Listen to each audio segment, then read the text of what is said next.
Listen closely, and you might hear it. A voice carried by the humid breath of the mangrove, soft as the dripping of tidewater, intimate as a name whispered behind your shoulder. In the Sundarbans and the dense, shadowed jungles of eastern India, that call has a name: Nishi. It is a name that slips between superstition and warning, an old story told in low tones as lanterns bob over river mouths at dusk. And for centuries, it has kept people close to their houses after nightfall. The Nishi is not a phantom that shouts or rages. It is a patient mimic, a night demon that learns the cadence and warmth of a voice it wishes to use. When the air is thick and every sound is amplified by root and reed, the Nishi will call, using with uncanny precision the voice of your father, your sister, your child. It imitates laughter. It curls an old endearment into a plea. If you are alone by the river or on a narrow causeway, that familiar tone can be a magnet. The stories say it calls from the dark expanse of the forest, cajoling, promising safety, or pleading for help. The frightened or the curious step forward, then step farther, slipping across mud and mangrove prop roots until the trees close behind them and the world of men is swallowed by water and leaf. Those taken by the Nishi do not return. Some accounts describe only a trailing echo that dwindles like a voice being carried away on the tide. Others speak of footprints that stop at the treeline, of sandals found tangled in vines, of lanterns floating out on the estuary with their flames still burning.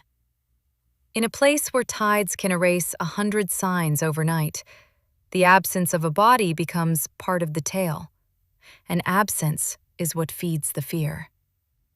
The Nishi is not a lone superstition. It exists alongside a broader cosmology that treats forests and rivers as sentient, elemental forces.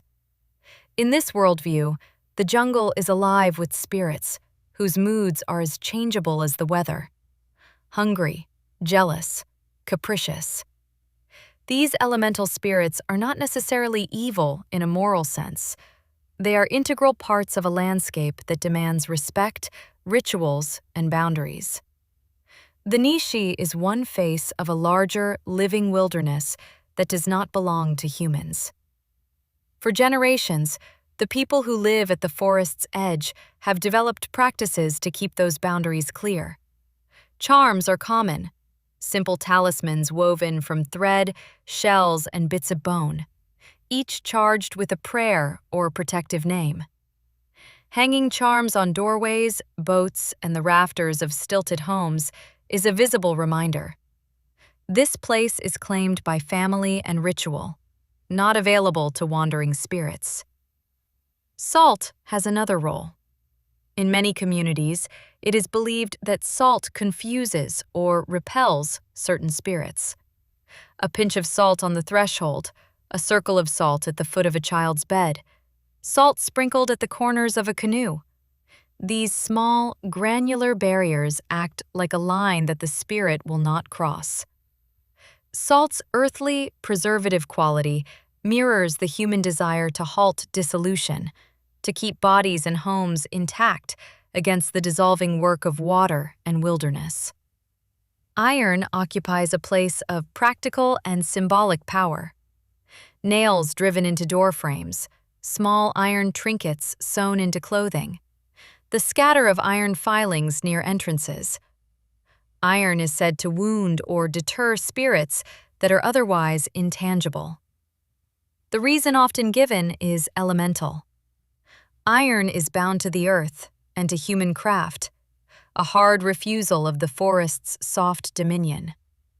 It is also a material sign of human industry and defense, a statement that this ground is tended and defended. Taken together, charms, salt, and iron form a cultural toolkit for negotiating life where the boundary between human and element is porous.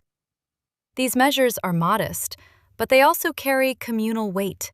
They are rituals of care, reminders of vigilance, and stories encoded into daily life. They teach children how to move in a dangerous world and give families ways to mourn, remember, and reinforce one another. The Nishi may be a fearsome whisper in the mangrove night, but the deeper story is not only of monsters. It is of a landscape that demands respect and a people who answered that demand with ritual, craft, and attention. When you hear the voice of someone you love calling from the trees, the old wisdom remains simple and stern. Listen first to where your feet stand, to the salt at your doorstep, to the iron in your hands.